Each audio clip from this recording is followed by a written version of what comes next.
Buenas tardes, vamos a hacer una entrevista para la Universidad Politécnica Salesiana de la carrera de Educación Intercultural Bilingüe del Centro de Apoyo Riobamba.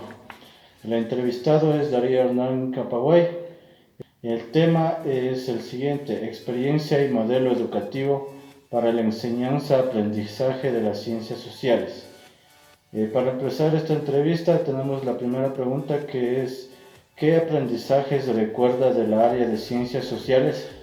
Los aprendizajes, lo que yo me acuerdo es, por ejemplo, nos enseñaban lugar natal, también nos enseñaban ya el mapa mundi, las líneas imaginarias de la Tierra, las provincias y capitales del Ecuador.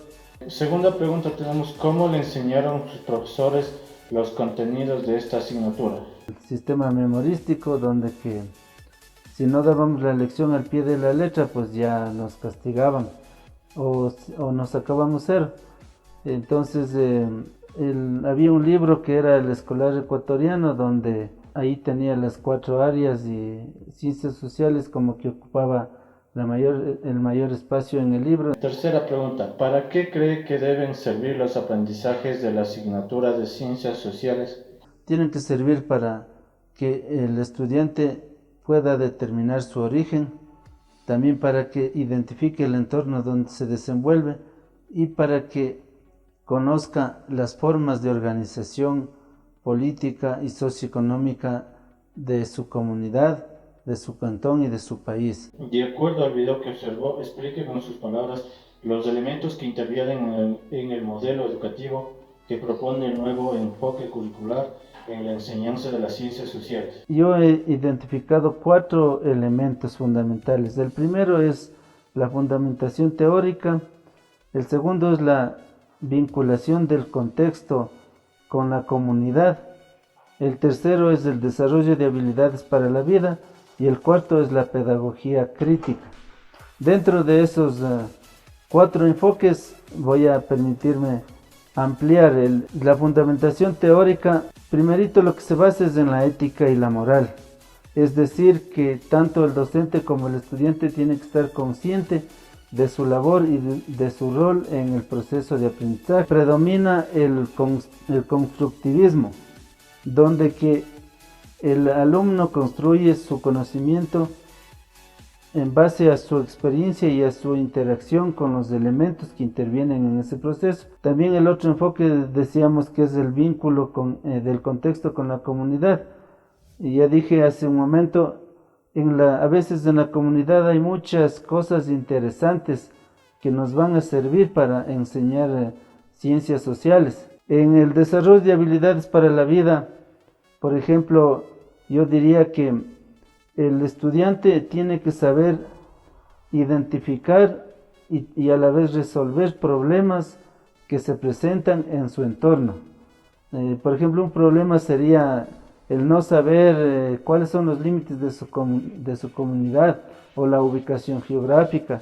Y el otro enfoque es el otro elemento, es sobre la pedagogía crítica. Ahí, por ejemplo, Paulo Freire habla sobre la pedagogía de la liberación, y eso es fundamental. Por ejemplo, nosotros tenemos que enseñar para que el estudiante no dependa de nadie, al menos en el aspecto filosófico y en la forma de pensar suya. Cuando aprendió algo, el estudiante va a poder discutir, va a poder criticar, aceptar y también puede de pronto refutar o dar opiniones pero sobre algo que conoce. En la propuesta planteada, ¿cuáles son los roles o funciones que cumple un docente en la asignatura de ciencias sociales? En la propuesta de ciencias sociales, y como está hablando del constructivismo, donde el estudiante construye su propio aprendizaje, eso quiere decir que el rol protagónico que tenía antes el docente, ahora ya se deja de lado y pasa a ser un mediador, un orientador, un facilitador. Cuando dice orientador, quiere decir que el docente tiene que estar plenamente capacitado y debe conocer de la asignatura desde el punto de vista científico. Mediador, es decir, tiene que tener la capacidad plena para conducir el aprendizaje, tiene que organizar, tiene que controlar, pero con estrategias válidas. Y el otro es de que tiene que ser facilitador, es decir, tiene que estar presto para satisfacer las inquietudes y las necesidades, debe conocer esas inquietudes y necesidades de sus estudiantes. Para superar el modelo de educación tradicional, basado únicamente en el conocimiento del docente y en los contenidos, ¿qué cambios cree que se debe generar para la enseñanza-aprendizaje de las ciencias sociales? Uno de los cambios fundamentales que tenemos que diseñar es que el docente tiene que planificar, no solo remitirse a prescribir lo que está ya en el texto o lo que está en el currículo. Tiene que proponer, tiene que innovar para que ese aprendizaje sea más fructífero para el estudiante. Otra situación que tiene que cambiar en la escuela es que la metodología expositiva por la metodología de itinerarios en las ciencias sociales. ¿Qué significa eso? Que el estudiante tiene que, al máximo, puede ser en forma física, puede ser en forma virtual o en forma imaginaria, que el estudiante tiene que visitar lugares. Esto tiene que provocar el docente y para eso tiene que estar bien preparado y tiene que planificar su accionar pedagógico. Enumera al menos 4 cualidades imprescindibles que debe tener el personal docente para generar un cambio de paradigma educativo y de manera específica en el área de ciencias sociales. La primera cualidad que tiene que tener el docente es que tiene que ser innovador.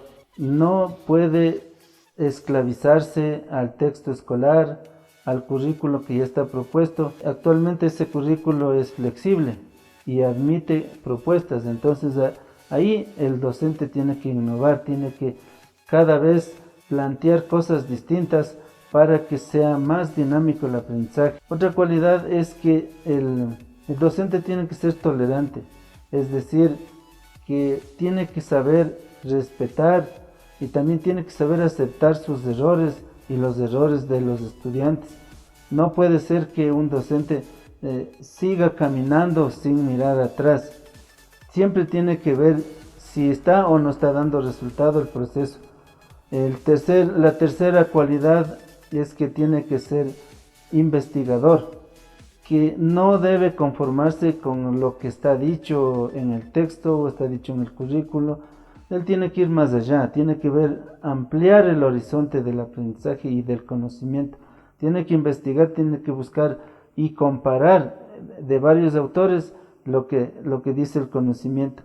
Y el último, que tiene que ser inclusivo, que sea un docente donde le dé cabida a toda clase de estudiante sin diferenciar de pronto su etnia, de pronto su capacidad intelectual, o hay estudiantes que provienen de hogares, de familias muy precarias, y hay otras familias. Entonces el docente tiene que estar ahí presto para que se cumpla los niveles de igualdad social en el aspecto educativo.